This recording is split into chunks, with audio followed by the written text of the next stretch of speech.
This week on Forward.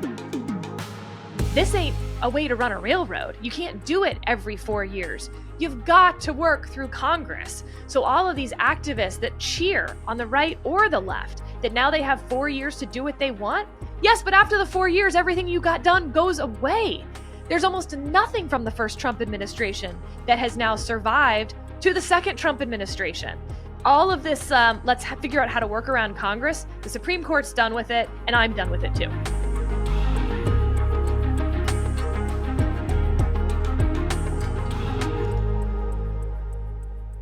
It is my pleasure to welcome to the podcast for the very first time legal expert, ABC News contributor, and editor of The Dispatch, Sarah Isgur. Welcome, Sarah.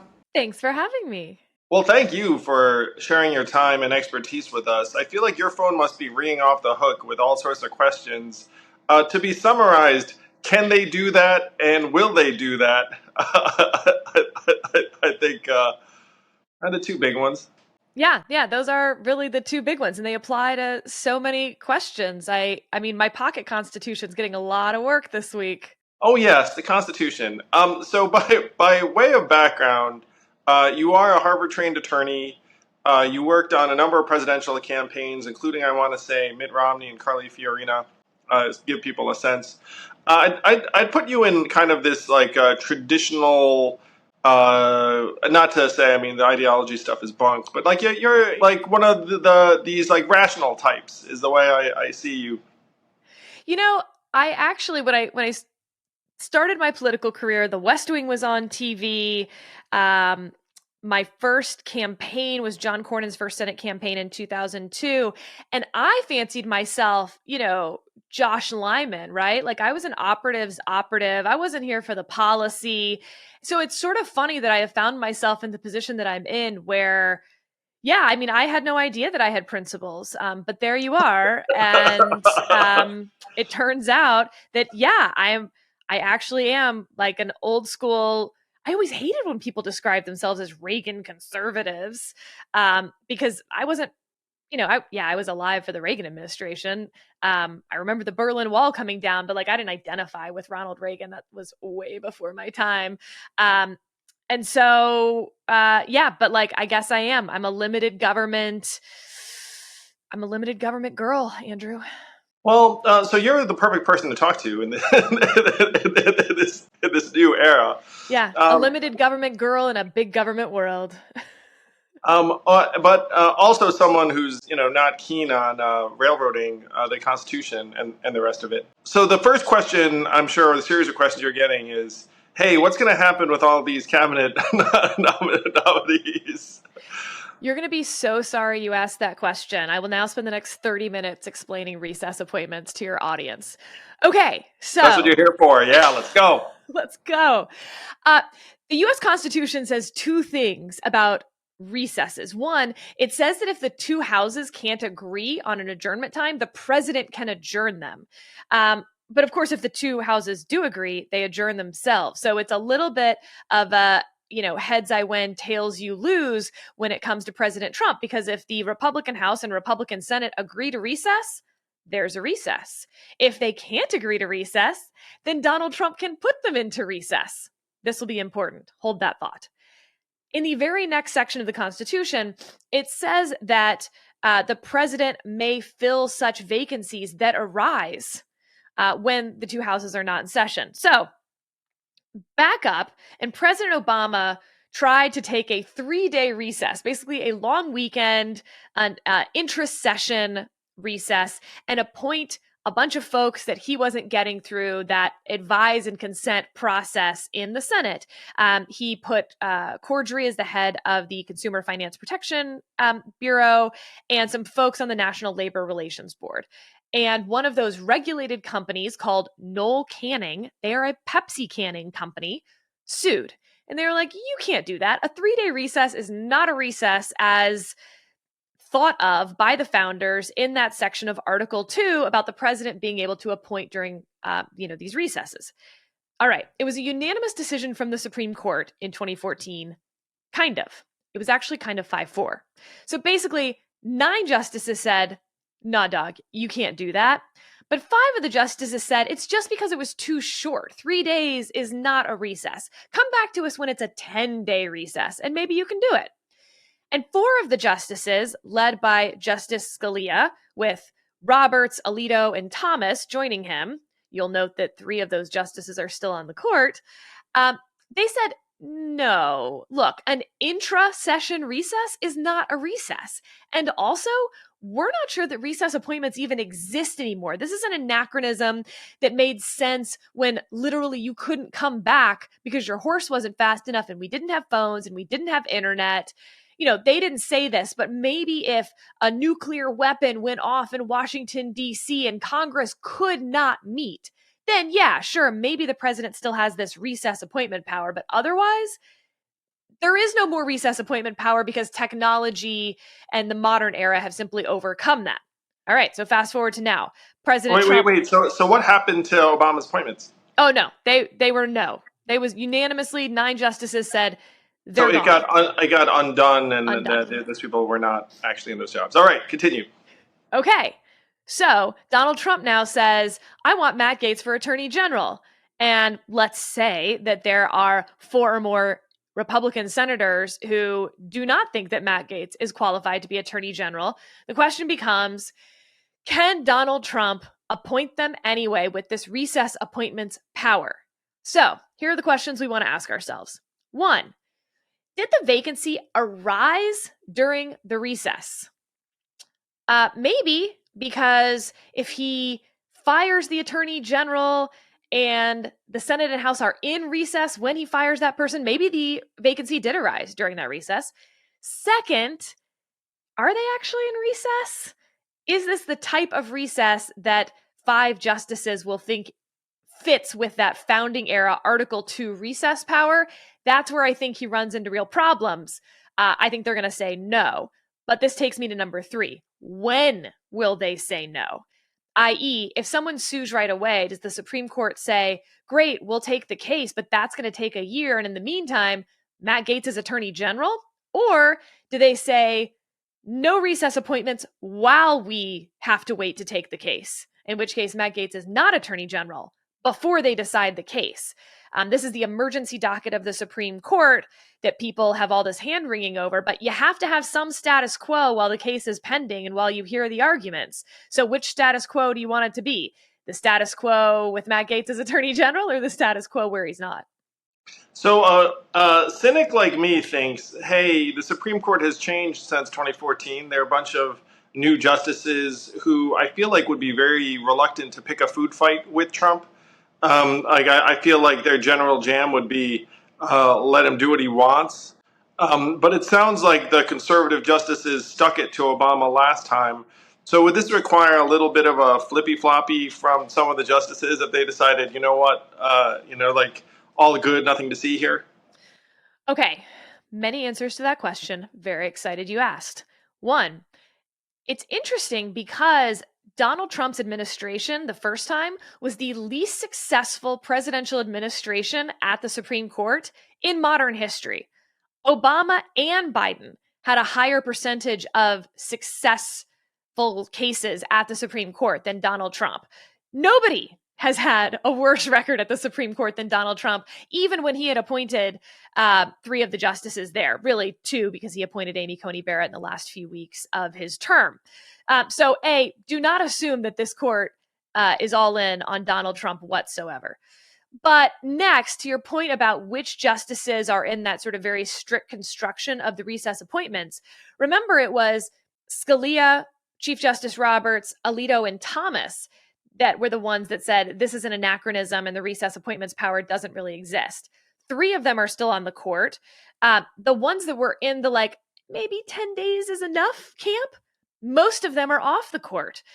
It's Ginsburg, Breyer, Kennedy, all those folks are gone, and really their judicial ideologies have kind of left with them. Kennedy and Breyer being kind of the third way pragmatists of the Supreme Court when it came to presidential powers. So I think it's far more likely that the Thomas, Alito, Roberts reading of this, which is going to be no, Donald Trump does not get recess appointments, prevails. Wow. So what you're saying is that if the Senate decides that they're not keen on Matt Gaetz or another of the nominees, and then Trump tries to ram it through recess appointment style, you think that the Supreme Court rejects that and says, no, can't do it, go back to the Senate, and then he might actually have to switch tacks?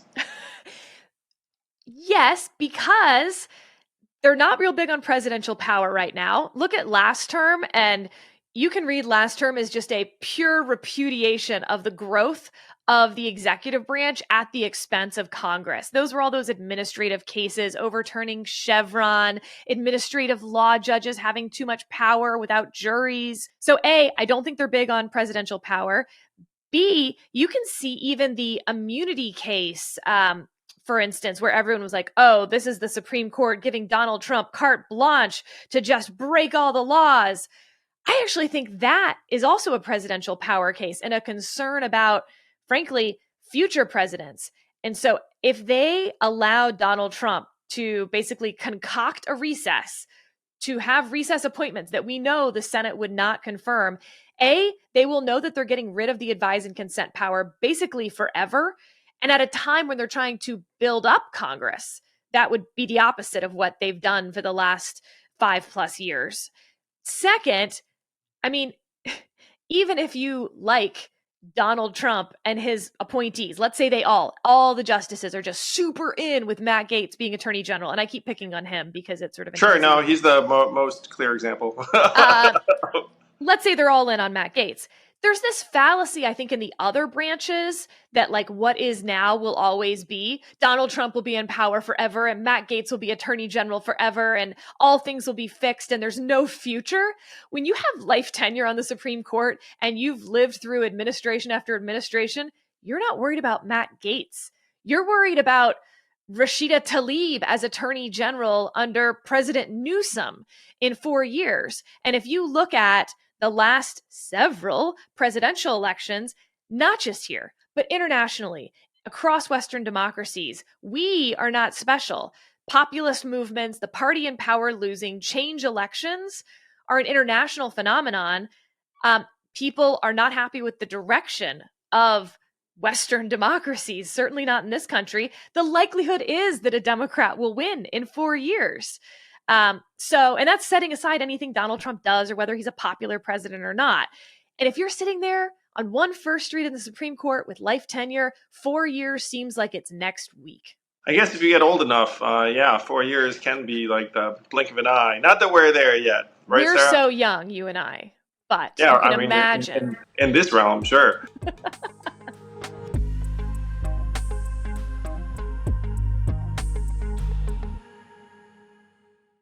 Hello, YouTube. Please do hit that like and subscribe button. And don't forget, you can ask questions at mailbag@andrewyang.com. See you on the interwebs.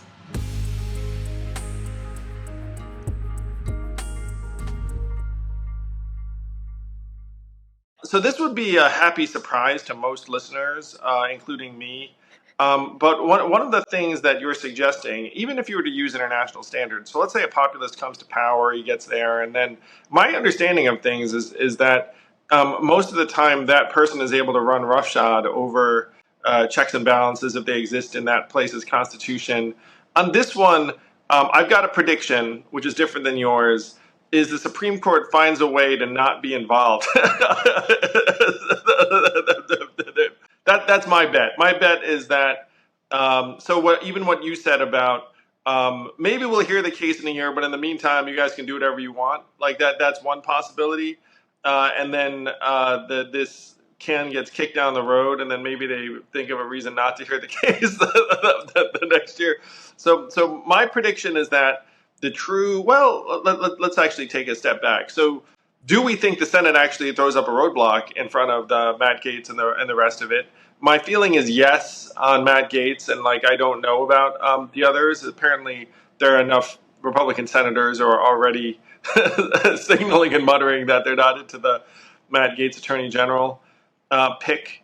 And then I think my read is that Trump does some kind of recess appointment shenanigan, and then the Supreme Court's like, interesting, we'll hear that at a later date. In the meantime, do what you will. That's my guess. It sounds like you're more on the Supreme Court has set so many case precedents moving in the general direction of limitation of executive powers over the last number of years. They really feel that, and they're going to apply that to Trump as well. That is my prediction, but can I give you some evidence for your prediction? Sure. Let me build up your side too, just so listeners sort of have the full picture. So first of all, as you say, there's just a time question, like the status quo question. Let's say the Supreme Court decides to hear this case of whether Matt Gaetz can be Attorney General. It takes months to have that case work through the lower courts, through the circuit court, then up to the Supreme Court. And in the meantime, there has to be a decision, if you will, a temporary decision of whether those recess appointments exist in the meantime. So first off, I could just be wrong and they could allow the president to have his way during that period of litigation.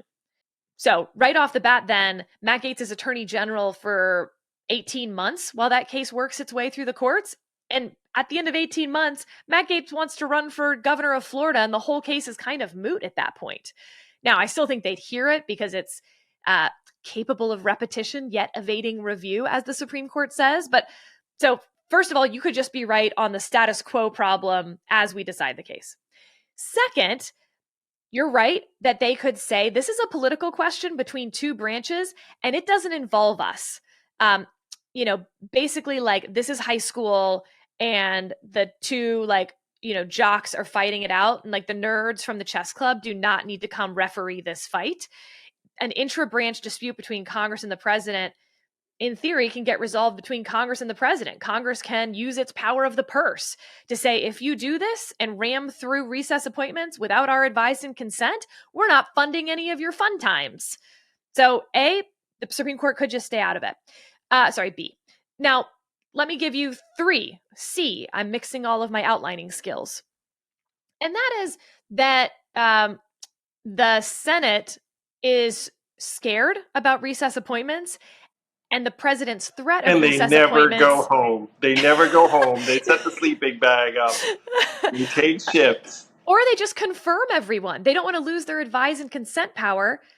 And therefore, they just say really yes, ironic. thereby losing their advice. Our power, we will now buckle on everybody. That's right. Okay. And then 4, which is the Supreme Court is concerned that they will be ignored. So this goes back to an 1832 case, Worcester v. Georgia. Basically, Native American land usage is the purpose of the lawsuit. And the Marshall Court, famous John Marshall, says no to President Jackson. Andrew Jackson. And Andrew Jackson, apocryphally, but vibes-wise, says the Chief Justice has made his decision, now let him enforce it. Meaning, what do I care what the Supreme Court says? I'm going to ignore them. And that's what led to the Trail of Tears, actually, was Jackson ignoring the Supreme Court.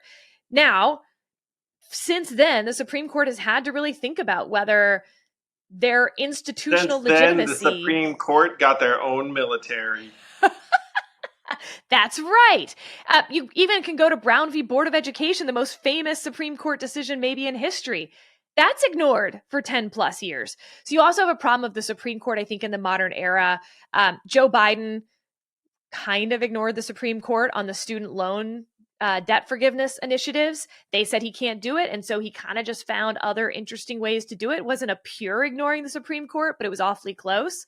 Does the Supreme Court get concerned that they will be ignored and therefore, as you've suggested, find ways not to take the case? All right. So you actually suggested something very interesting with this power of the purse reference. So big question number 1, which we just answered to everyone's satisfaction, what's going to happen with the nominees? And then big question number 2, the Department of Government Efficiency, Elon Musk, Vivek Ramaswamy say, hey, we're going to choppy the federal budget. I think it's hovering around $6 trillion right now.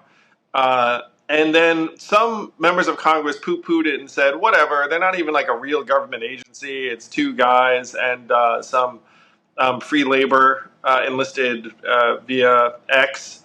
And we can look at their recommendations. We can ignore their recommendations. Like, we've got this stuff on lock. But there is a novel legal theory, a novel legal theory, and I don't know if you've seen talk of this. I'm sure you have because you see all of this, where the executive branch can say, hey, you can authorize a certain amount of money to be spent on activity X, but can't force us to spend it. And that if we decide not to spend it, that's totally in our purview. So we've got kind of like this negative power where if you decide to spend $10 billion on I'm just making it up, NIH, EPA, whatever the heck, like we can decide to spend $5 billion and not much you can do about it. Now, I have an instinct here just to give you a sense. I cannot imagine that Elon and Vivek are just going to write a bunch of recommendations that then are going to get submitted to Congress for their consideration, the vast majority of which are going to be ignored. That's one scenario I have a hard time imagining because, that would be way too much business as usual and very frustrating for, Elon in particular. So what is your read on the law and the practicality? The law and the practicality may diverge here. So there is a law that Congress also passed called the Anti-Deficiency Act, which basically says the president must spend what we say. He can't just refuse. But that just gets you back to the same question. Does Congress have the power to force the president to spend the money? They can pass all the laws they want. So then we get to the theory. What is the president's actual role? Now, in the Constitution, it says that he must make sure that the laws are faithfully executed. Does that mean spending all the money that Congress gave him to spend?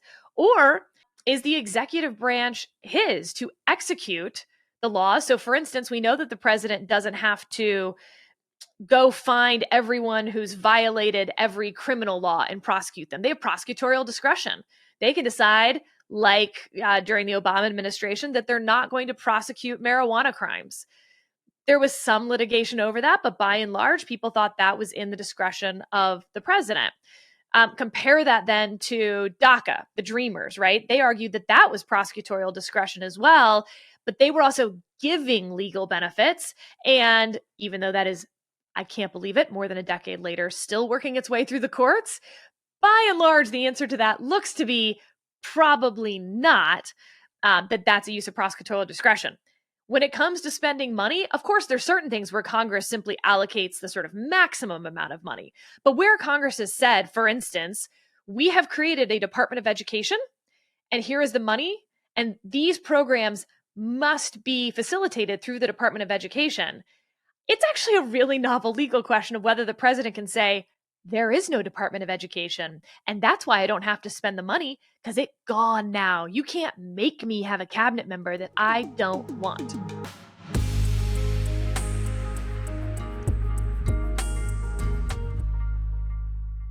Hey all, if you know me, you know I'm not that handy in the kitchen, and I have become a huge believer and booster of Factor. Factor's delicious, ready-to-eat meals make eating a joy. It's so fast. You just pop that thing 2 minutes later, and you are eating a restaurant-quality, healthy meal, making you feel excellent about yourself. My favorite is the turkey chili with zucchini, and there is so much more to choose from. You never get tired of it. It fits any budget. It's fast, healthy. It is going to be the new Factor in your life. Yes, I'm a fan. Head to factormeals.com/yang50 and use code yang50 to get 50% off your first box and 2 free wellness shots per box while subscription is active. That's code yang50 at factormeals.com/yang50 to get 50% off your first box. Get Factor today. It's going to change the way you eat.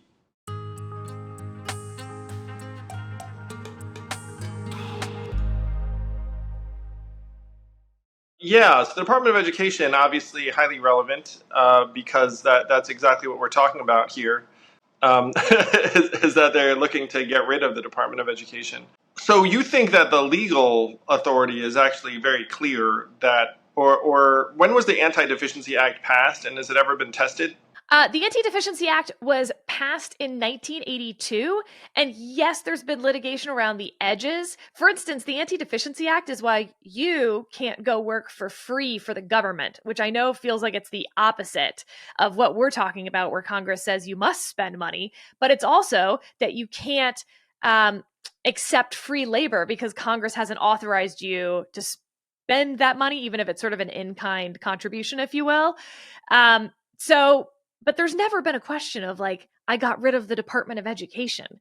And once again, I mean, this was true for the first Trump administration and arguably true for large chunks of the Biden administration too, as presidents have now said, look, Congress isn't solving these problems and the American people are getting antsy. I, the president, am going to fix everything myself.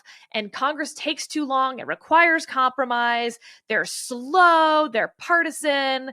They're deadlocked. I will just do it with executive action.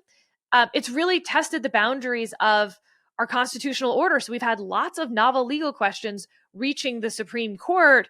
And even as the Supreme Court has started to really crack down on this and say, no, it must run through Congress.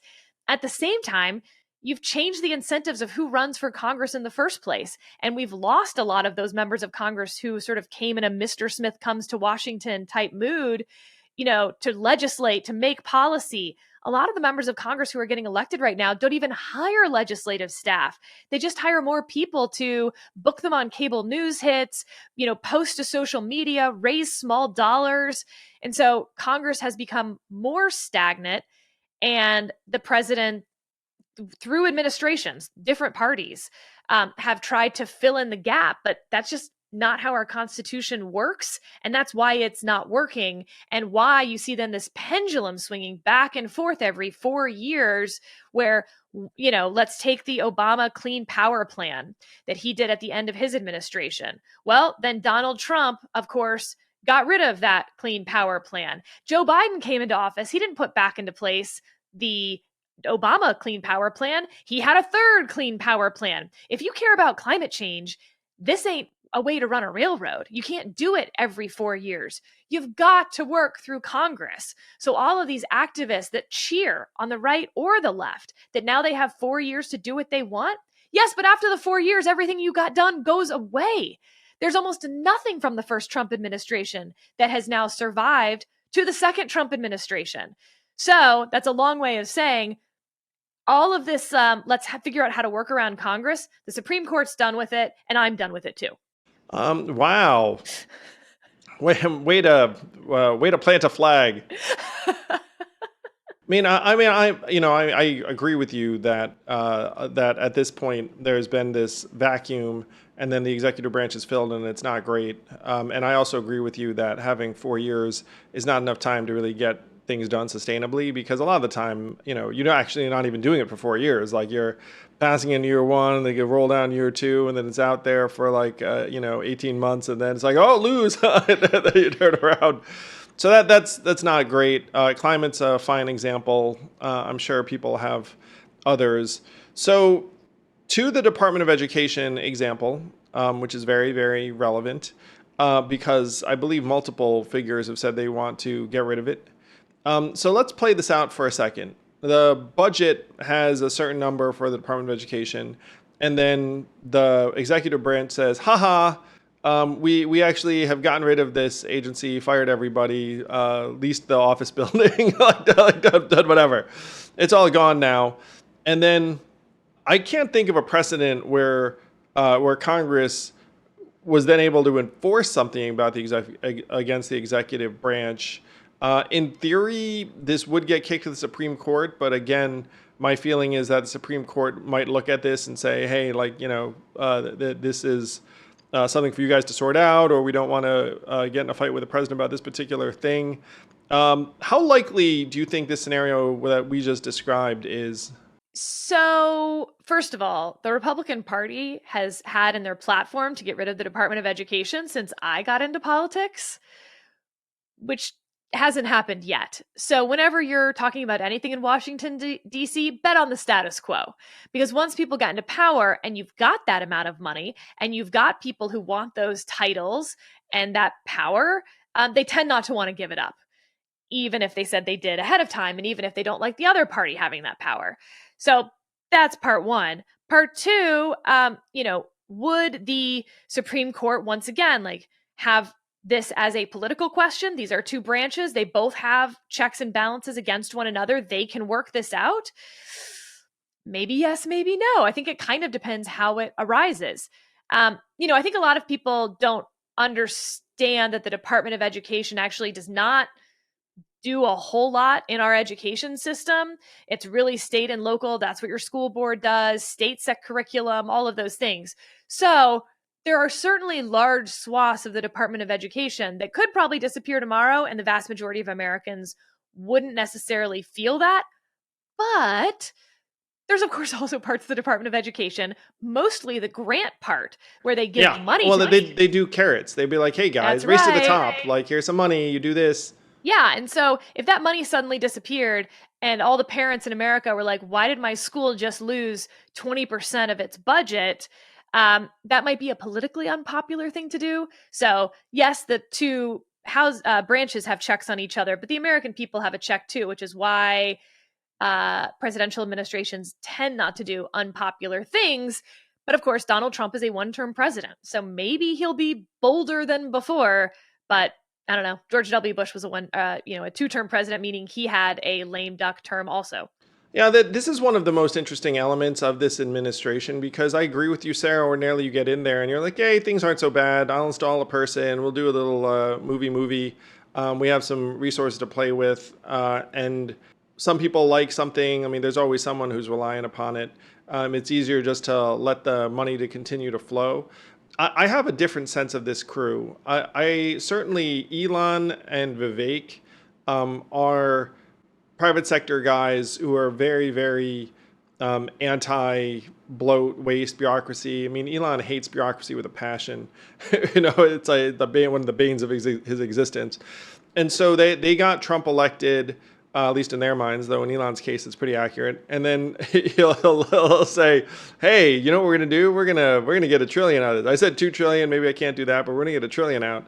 And we're going to start running roughshod. And I do not think that Trump is someone who has that strong a point of view on some of this stuff. Like that there's, to me, this is going to be one of the most fascinating aspects of this administration is, you're right that historically you get in there and there are like, sacred cows everywhere. It's like, oh, let's not kill a cow, whatever, just like coast and cruise. But I think these are a bunch of cow slayers. They're going to. So this gets to like this philosophical question about, limited government conservatives. Hearing that's like music to my ears if you think they're a bunch of cow slayers. But populist movements tend not to want to spend less. They tend not to want to give up power. And you look at the first Trump administration, they didn't cut spending. They ballooned spending. And that's not even counting COVID. I'm just talking about the first 3 years. And so this idea that like Donald Trump is going to do a total about face on how he ran his first term and then spend a lot less money and cut a lot of things in the second term. I mean, again, I guess. I'm not saying that they're not going to find ways to spend the money. I mean, they're going to spend the money on tax cuts. And I think they're going to find some ways to spend money on populist things, like, for example, return of the enhanced child tax credit, which, by the way, I'm totally for, personally. And I do think they're going to see this as hand in hand. They're going to be like, hey, like if we cut $1 trillion out of this budget, then we can have more goodies for ourselves, for others. And by the way, what you said just now too is like you could cut a lot of DOE employees and no one would ever notice that they're gone. One of the problems, like from my perspective, is that they're not really going to be differentiating very powerfully between people you're going to miss and people you're not going to miss. Like I think it's just going to be like, ooh, a cow. Like I hate cows, kill, and then be like, hey, here's some burger meat. For that will in this metaphor, the burger meat was money. So. Not the people. We're not doing Soylent Green. This gets to another interesting question about civil service reform. Again, something that Republicans have said they're for but never done. This idea that there are far too many people in the government whose jobs are protected no matter what. They're not fireable, even really for cause. Frankly, you have to go through this whole civil service protection board. There's appeals that you have to go through. But also that a lot of these people are in policymaking roles. And so I'll just speak to the Department of Justice, for instance. A new administration comes in and a lawyer says, oh, you know what? I don't actually agree with that policy, so I don't want to work on that case. You need to assign me to a different case.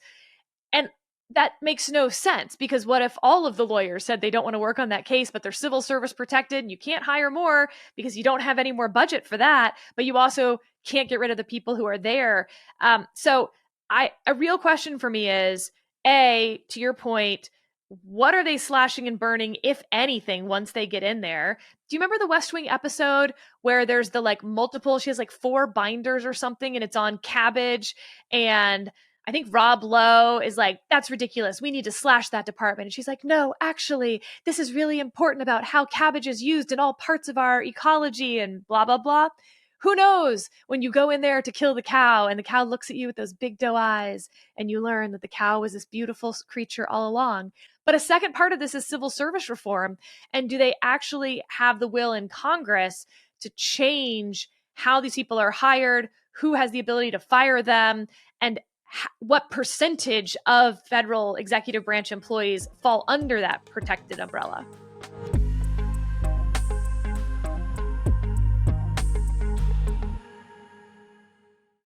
This podcast is sponsored by ExpressVPN. How did you choose which internet service provider to use? The sad thing is, most of us didn't have much of a choice because ISPs operate a lot like monopolies in the regions that they serve.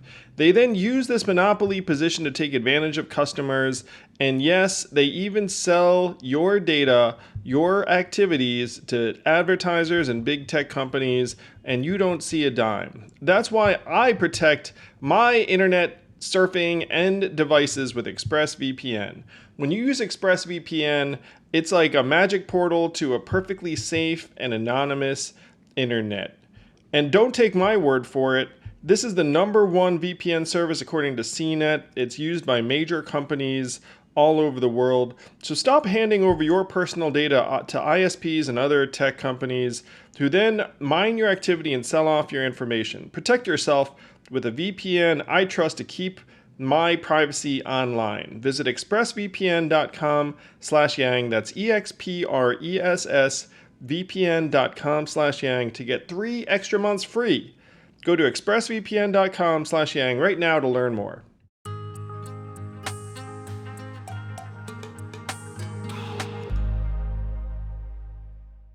Yeah, this to me is one of the stealth most interesting issues. Is I would be stunned if 4 years from now the federal government has the same number of employees it does now.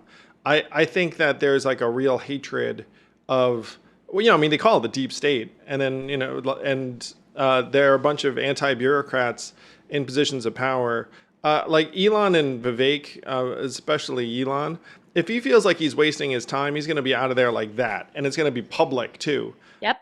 And so they're going to be like, no, Elon, it's real. We're really going to be able to do the things that you want to do. And part of that's going to be culling the federal workforce. And these are not people.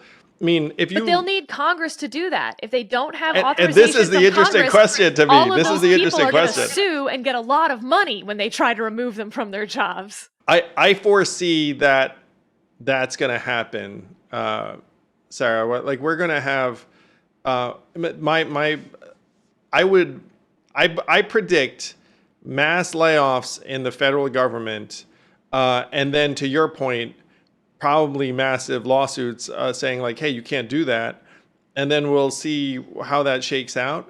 But I cannot imagine that this is going to be. And what you said has applied to every administration in our lifetimes before this, where they'll show up and be like, here's the giant machine, and we're not going to ride this machine and do what we want to, show up to our things and get ourselves our goodies, but leave the machine intact. This crew is going to try to shrink the machine and break its back. And I I would be nervous. So that this is like the Andrew Yang prediction for 2025. But I think the federal workforce is going to shrink, and then we're going to see whether they actually are allowed to shrink it. It's also worth noting, by the way, that I think Republicans and Democrats have the sense that the deep state, quote unquote, this bureaucracy that tries to thwart the policy preferences and initiatives of a new administration really only happens on the right. But you talk to Democrats, they don't want to talk about it as much because they, of course, want the votes of those civil servants. But in, for instance, the Department of State and the Department of Defense, there's huge frustration from Democratic administrations that they can't move the bureaucracy and people just wait them out. Again, 4 years isn't that long. And if the other team's going to come in 4 years, it's not that hard to say, oh, we're looking into that. We're studying that. We're getting on that. And 6 months turns into a year. And all of a sudden, like 4 years goes by really quickly and you never got it. They wait you out. Yeah. And this is a source of frustration. By the way, one reasons I think Trump won, the Republicans won, is that the average American hates the bureaucracy too.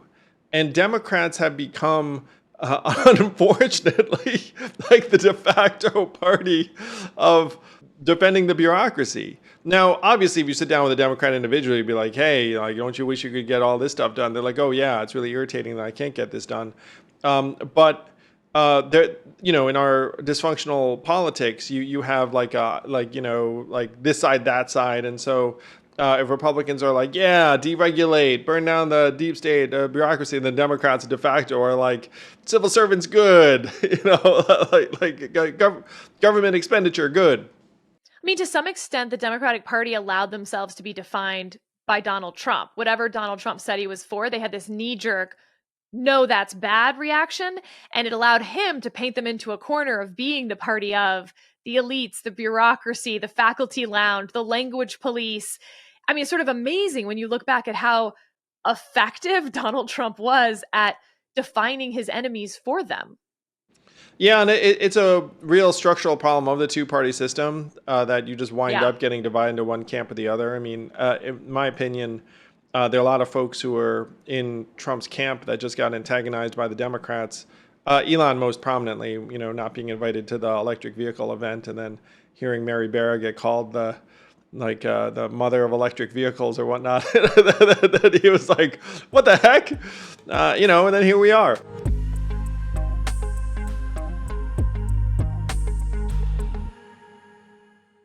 This podcast is sponsored by Helix Sleep. I figured out years ago that what mattress you sleep on is kind of a big deal, and overspent in my 20s on a mattress I thought was a good mattress. And I gotta say, I am so grateful that mattresses have come a long way.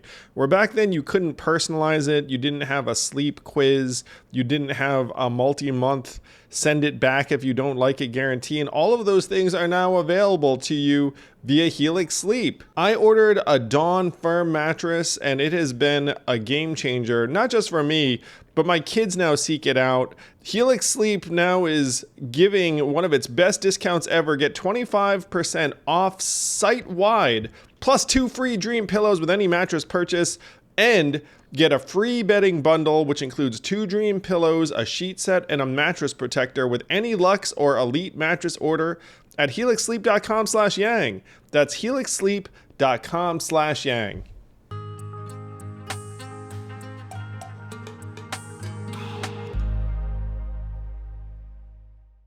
But I think that there's going to be a war in the bureaucracy. I think it's going to be real. Or you're going to see Elon very publicly break from the ranks pretty quick because, he's not one to mess around and waste time.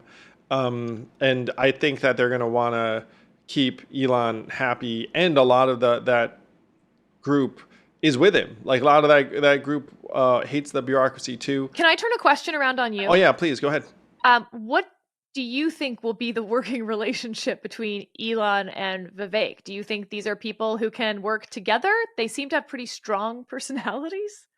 No, I think Elon's the alpha in that relationship, and then Vivek's like, okay, he's the Don. Sure, man, and like he'll chime in, being like, hey, what I've said all along, I want to really get rid of the DOE, and then Elon will be like, cool. But I think that Vivek's not going to be contesting Elon. Got it. Elon. Okay. I thought you were going a different direction, which is what do I think the relationship will be between Trump and Elon, and like that's going to be one of the defining elements of this period. Totally, 100% agree. We will look back and see that relationship as defining this administration one way or the other. Yes. Which again is one reason why I would be very afraid if I was a rank and file employee in the DC area, because I think Elon's going to blaze a trail of destruction through the ranks. I mean, we're talking about a guy who fired maybe 80% of Twitter employees and then was like, hey, works fine. Look at that. But it also gets to this core part of Donald Trump's personality. I mean, you can almost define Donald Trump by his rejection from elite spaces and from elites that he wasn't considered good enough for them. And here you have Elon Musk, the richest man in the world, embracing Donald Trump, and Donald Trump's desire, I think, for that relationship may well define this administration. You're already seeing little bits of it in terms of his cabinet selections, right? That the Donald Trump loyalists are chafing a little bit that here comes this new guy who maybe doesn't want their retribution, burn it down loyalist picks, and that's already coming to a head. My prediction would be that Trump will side with Elon if it's a him or her pick. Oh yeah, I agree. We'll see how that works out, but it could be a big, interesting shift away from the Trump loyalists who thought this whole time that they were, fighting for their man cave with Trump. Oh yeah, I mean, and the loyalists won't have a choice but to go along. But I agree with you. If Trump has to choose between what Elon wants and what the hardcore ideologues want, he'll choose Elon. I mean, the reports of Elon walking around Mar-a-Lago and getting applause every time he stands up or enters a room, like people are treating him as if he's the co-president. And I think that, I mean, and he's meeting with foreign leaders and, right. He has his run of the joint. I mean, I feel like this is like a workaround for the, can't become president if you were not a natural born citizen. I think they found a loophole. I think they're going to find some loopholes when it comes to civil service employees too. I think there's going to be some unprecedented activity out of Washington. So Sarah, thank you so much. I feel edified on what's to come in terms of these appointments, in terms of the budget. I obviously inserted my own vision of what I think is going to happen with employees. I think I'm right, but I don't think you're crazy. How about that? Yeah, no. I mean, this was a very reasonable conversation. I feel like one of us is going to be right. So, I think so. So, Sarah, if someone wants to keep up with you and your work and your thoughts, how can they best do so? Well, if you like the legal nerdery, I have a podcast with David French from the New York Times called Advisory Opinions, where we cover the Supreme Court, circuit court cases. Last week, we got into who gets to keep the engagement ring, which was a case out of the Massachusetts Supreme Court. All the really fun nerd stuff. I also do Left, Right, and Center with NPR and the Dispatch Political Podcast, as well as a contributor with ABC News. You can find me on This Week with George Stephanopoulos. Wow, legal nerds rejoice. You have found your home with Sarah and David French, who's very, very smart. Well, Sarah, thank you so much. Maybe we'll come back on and see which one of us was right in a number of months. I like it. This thing is going to get to the Supreme Court sooner than we think, and we'll come back on, and when that emergency docket decision comes down, we'll break it down. Oh, well, yeah. I mean, shoot, Sarah will break it down with David, and then maybe we'll get like the redux. I love it. Yes.